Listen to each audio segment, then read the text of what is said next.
يا صباح الخير، يا أحلى ناس، يا أحلى مشتركين. رح نبلش اليوم الروتين من أول ما فقت من النوم، ومع فنجان القهوة ومع أحلى موسيقى لفيروز. اليوم عنا روتين يومي يعني متسوق طبخ.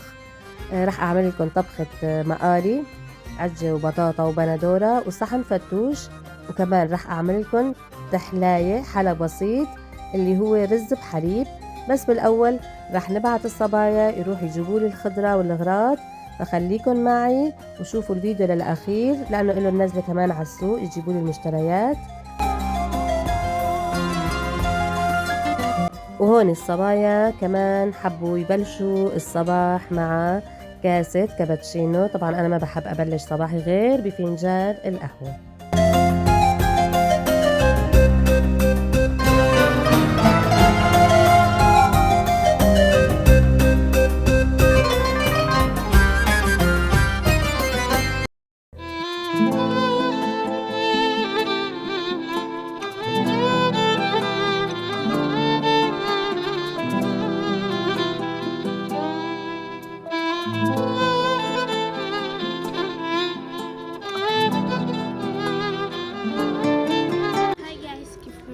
كله تمام. يا جماعة اليوم نحن رايحين على السوق نشتري كتير شغلات. طبعا أمي ومعنا أنا وأخواتي رايحين. طيب هلا Strano bu bijin ikonamne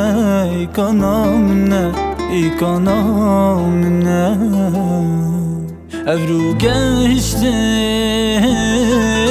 Hoşterin ruja jiyanahu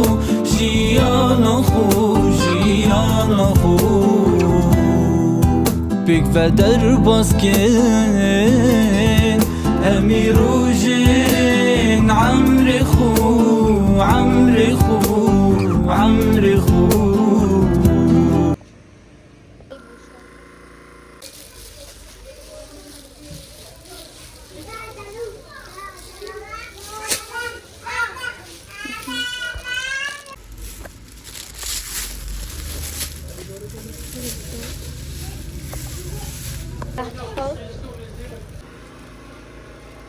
روبين أخذت من هاي وأخذت من هاي.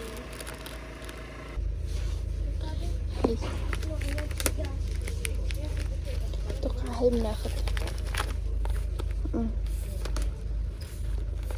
معك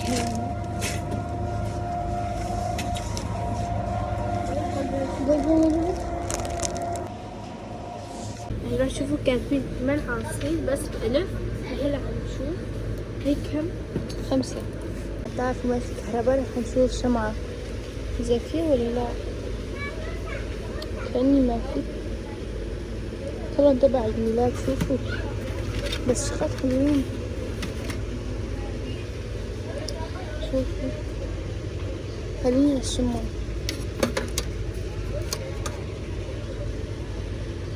ما طيب ريحتهم بس ما في شموع عادية.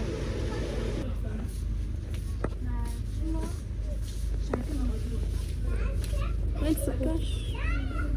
أخذنا هي والقهوة. أخذنا كتير شغلات بعدين بنسوي لكم. هاتي روبي.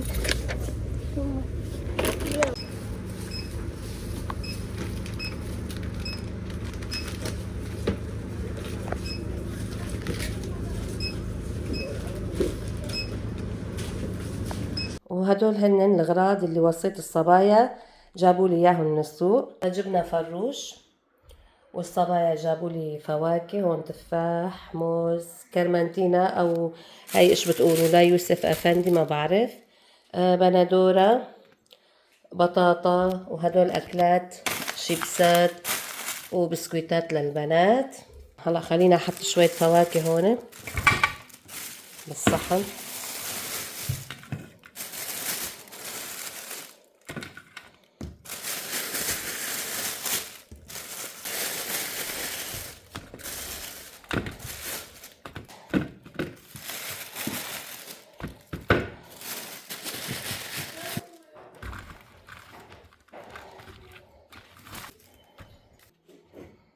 يا جماعة رح أعمل طبخة المقالي هاي مثل أيام زمان أمي كانت تتبل البطاطا بالثوم والكزبرة وهيك بعدين تقليهم. بساوي نفس الطريقة، راح أقطع البطاطا مثل أيام زمان أمي هيك كانت تعملهم، يا دائري يا هيك يعني بشكل نص دائرة يعني هيك شكلهم.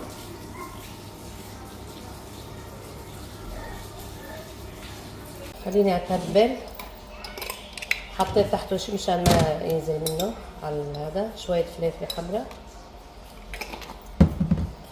عندي هاي كزبرة،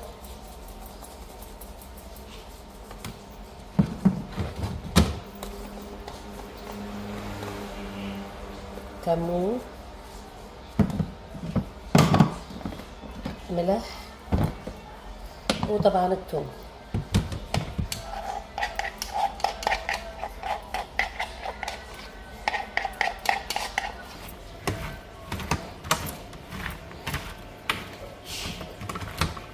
يا جماعة الزيت عندي حمي على السوا. هلا بنضيف البطاطا،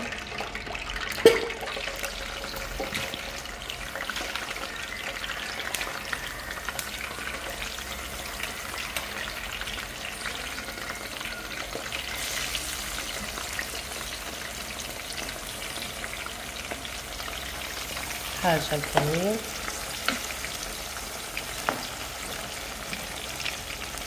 أفرم الباذنجان كمان. البطاطا لساتهم على الغاز.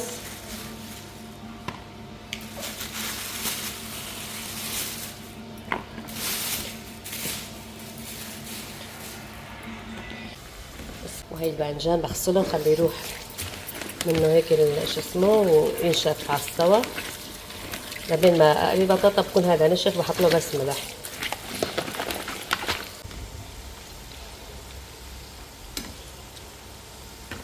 وهون كمان قررت اساوي باقتين بقدونس، اساوي منهم عجة هيك يعني كم قرص لتزيين السفرة وتشكيلة المقالي. اكيد انتو بتعرفوا قبل نزلت فيديو عن طريقة العجة، برجع بعيدلكن.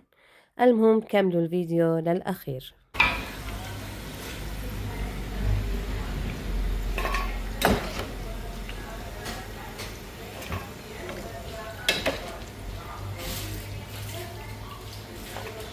هلا بحط الوجبة الثانية.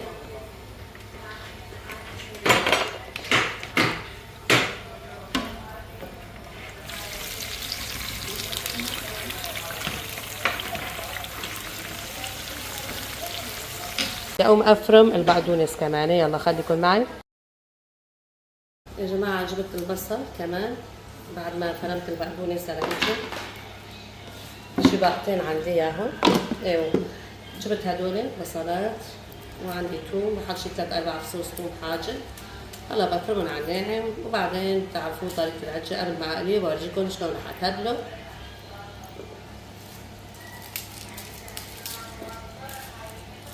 طبعا الفرم لازم كمان البصل يكون ناعم كتير كتير.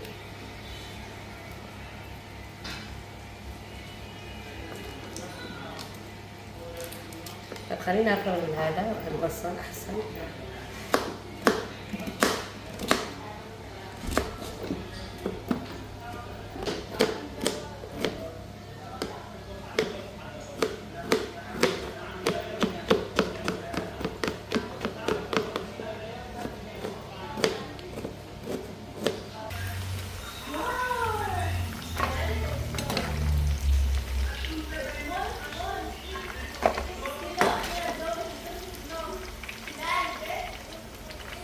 خلصنا قلي البطاطا.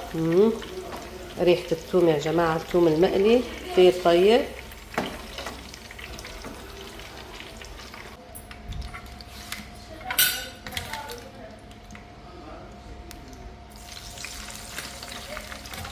هلا اكيد راح تقولوا ليش الزيت هيك ما نضيف. مو حطيت الثوم مع البطاطا، هذا الثوم بقيان. الباذنجان كمان راح ياخذ معي وجبتين هيك حاج. الباذنجان بنقلى أسرع من البطاطا. عندي الخبزات قطعتهم هيك مشان الفتوش، بقليهم بعد ما أخلص كل شي. مشان الفتوش بتعرفوا الخيار والبندورة يعني كده أشكل خضرة. في هون فلافلة بدي احطها هيك، والليمون بعصره. انا ما بحط ملح ليمون للسلطات ابدا، يا ليمون يا سماق مطحون كمان بحط. خليني اتبل العجة. مثل ما قلت لكم بس باقتين عندي بقدونس. اول شي خلينا نكسر البيض على طرف. بدي احط بس 3 بيضات يا جماعه، البقدونس كثير قليل، يعني هو صحيح باقتين بالاسم باقتين بس طلعوا معي باقه واحده، ما بعرف ليش. 3 بيضات حاجتهم زياده. البيض صري ما فيه شيء، بحط معه ملح. يلا بضيف التوابل مع البيض هيك مشان يعطي نكهه طيبه. هذا شو بهار بشكل. هات كمون، ايه هذا كمون. فلفل اسود،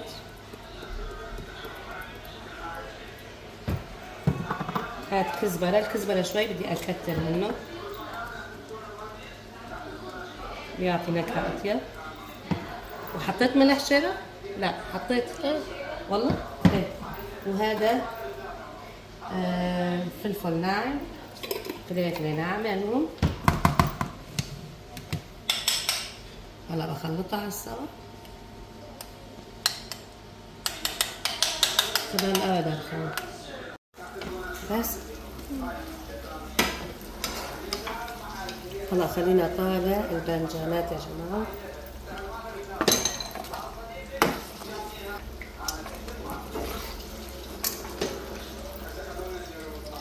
يا جماعه هاي الكميه بدي اخليها بعدين بقليها لانه تاخر الوقت والبنات رايحين جايين جوعانين وجوعانين. هلا بقلي. عندي كان في فلفل وبصل وهيك، هدول هيك بس شي يدبلوا، ما بدي اقليهم تقلايه.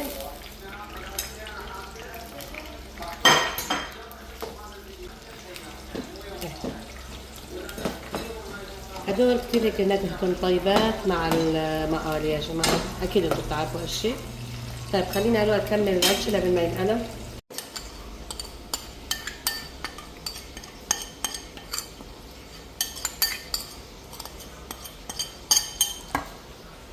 وبحط كمشة طحينة، يعني ما بحدد كمشة حاج، بس شي البقدونس مع البيض يمسكوا بعضهم.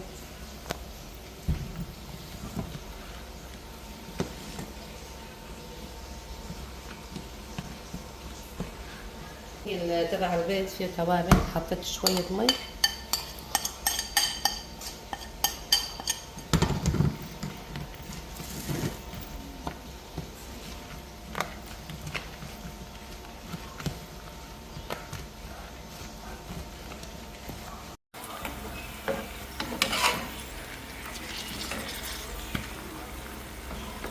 تقريبا حاجتهم بدي اطالعهم يا جماعة.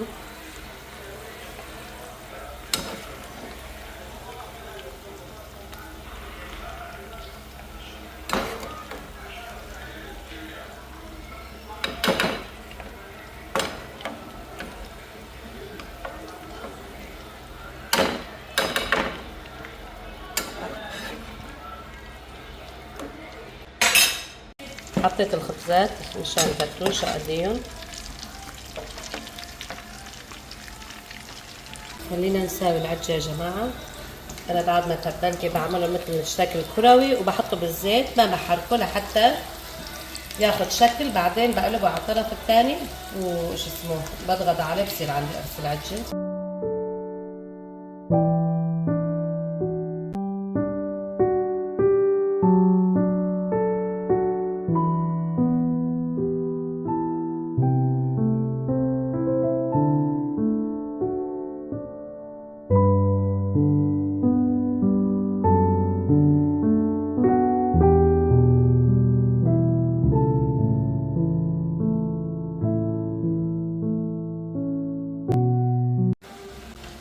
يا جماعة العجة عندي ما شاء الله صاروا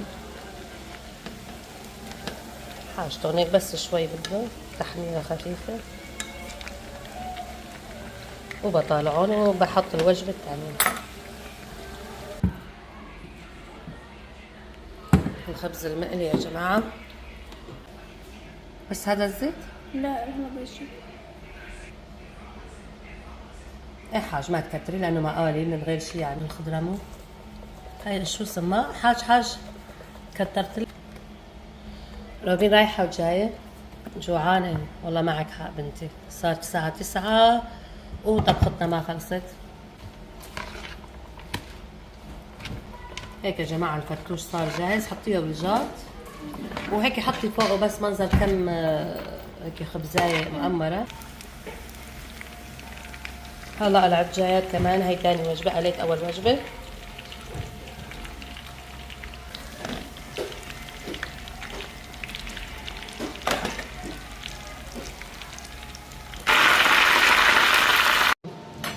يا جماعة سفرتنا صارت جاهزة. أكلة مقالي مشكلة هيك.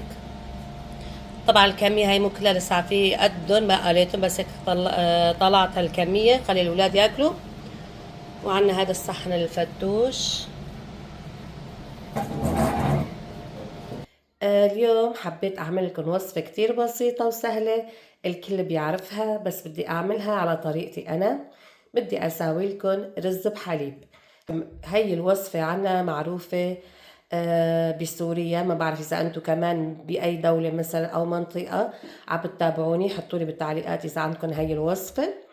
فأنا هلا رح أساوي لكم رز بحليب. أول شيء المقادير عندي هون لترين حليب، عندي رز حطيت شي كاسة 3/4 الكاسة الكبيرة، عندي سكر، عندي نشا ممكن أحتاج ملعقة كبيرة أو ملعقتين، هي طبعا آخر شيء، ظرفين فانيليا.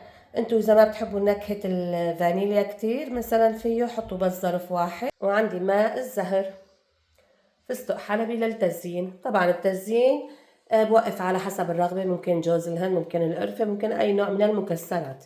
هلا أول شي خليني أسلق الرز منيح، يعني بدي أسلقه سلقة بالمي مو بالحليب لحال، لحتى تحسوا إنه الرز خلص بده يدوب، وقتها بنضيف عليه الحليب. طبعا الرز حصرا لازم يكون رز مصري حب قصير لحتى تنجح معكم الوصفة.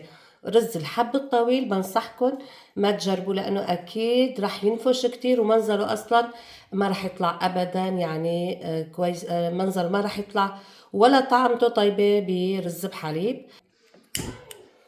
طبعا أنا الغاز عندي شوي تعبان يعني فما تواخذوني، مش قد ما أنظف بس هو تعبان. خلينا هلا نترك الرز خليه ينسلق ويدوب ذوبان، بعدين بنكمل وصفة رز بحليب. الرز هون ما ضل فيه مي ودابت ذوبان ما شاء الله. بنحط الحليب،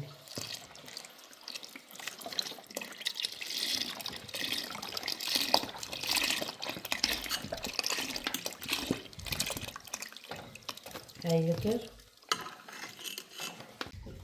هاي تاني لتر. يلا طرشنا على الغاز. عادي جودي بتنظف. على اساس انا ما بنظف. يلا خلي الكل الله يقولوا بس جودي بتنظف.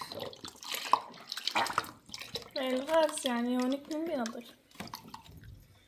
الصبح نظفت شفتوها عملنا. هاتي انا بنظف. خلاص انا بنظف يعني. لا انا خلاص. استني جودي، وين الملعقة الكبيرة؟ هي صغيرة.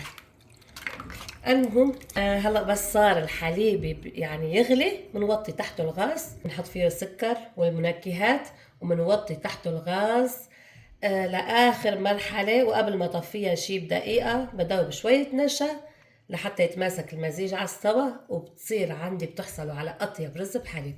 يلا لا تطلعوا من الفيديو، كملوا للأخير. ما شاء الله شوفي جودي هاي شو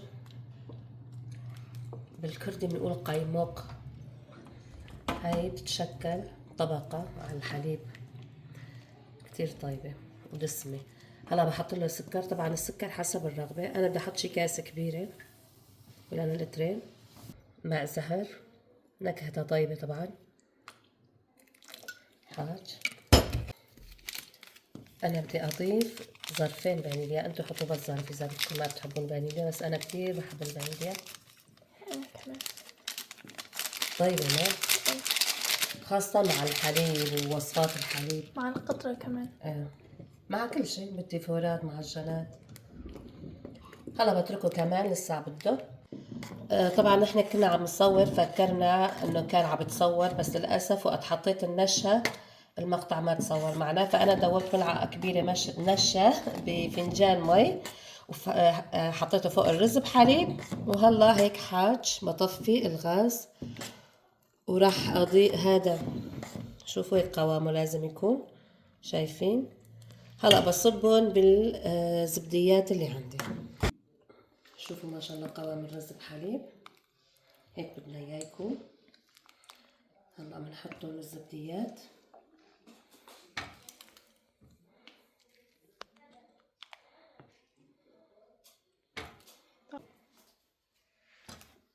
طبعا هي والسخنة فضوها مشان تاخد هيك شكل.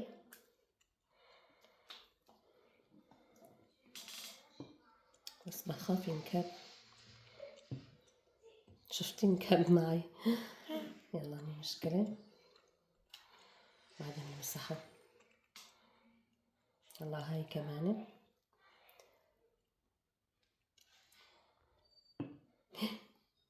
بسم الله. انا جبت كل وحدة منظر هيك، حبيت اشياء اغير يعني من الزبديات اللي عنا بالبيت.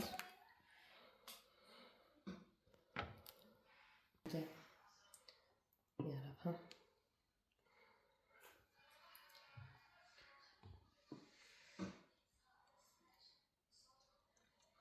ضل الكاسة عندي.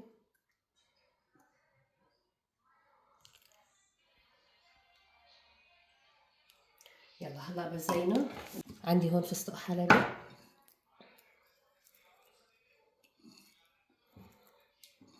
نحط قرفة. بنحط الحلوين.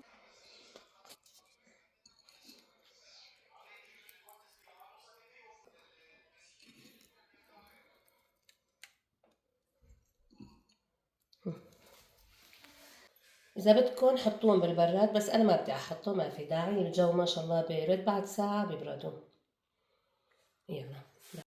المهم هيك كانت طريقتي برز الحليب، إن شاء الله تكون عجبتكم الطريقة. إذا بدكم تزينوها مثلا بجوز الهند أو القرفة، كمان أي نوع تاني من المكسرات، هذا الشي بيعود مثلا ذوق كل وحدة وشو بتحب. فاعطوني رأيكم وحطوا لي هالشي بالتعليقات. شوفوا لي هلا هدول صبيتهم كلهم بالطاسات او الزبديات، فهي الكمية كلها ما شاء الله من لترين حليب، عن جد يعني شي بشهي. يلا ان شاء الله تكون عجبتكم الطريقة. ولهون يا حبايبي بيكون وصلنا لنهاية الفيديو. ان شاء الله يكون الفيديو عجبكم. إذا عجبكم الفيديو ومالكم مشتركين لسه بالقناة، حطوا اشتراك ولايك وتعليقاتكم الحلوة. وكانت معكم ليلى هون.